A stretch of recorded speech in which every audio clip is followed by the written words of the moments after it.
నే పట్టిన కుందేటికి మూడే కాళ్ళు. పూర్వం ఒక కొండ గుహలో చోరదత్తుడు అనే దొంగల గురువు ఉండేవాడు. అతడు దొంగతనంలో భలే నేర్పరి. అతనికి ఎంతోమంది శిష్యులు. అందులో విమలుడనేవాడు కూడా ఒకడుండేవాడు. ఒకరోజు చోరదత్తుడికి కుందేటి మాంసం తినాలని బుద్ధి పుట్టింది. ఒరేయ్ విమల, నాకు కుందేటి మాంసం తినాలని మనసుగా ఉంది. నువ్వు అడవికి వెళ్ళి ఒక కుందేటిని పట్టి దాన్ని పక్వం చేసి తీసురా అని చెప్పాడు.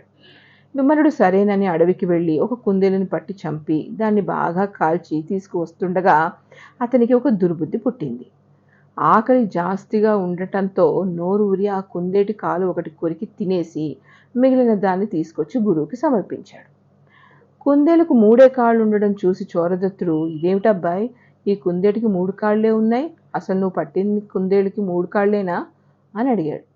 విమలుడు జంకు బొంకు లేకుండా, అవును స్వామి, నేను పట్టిన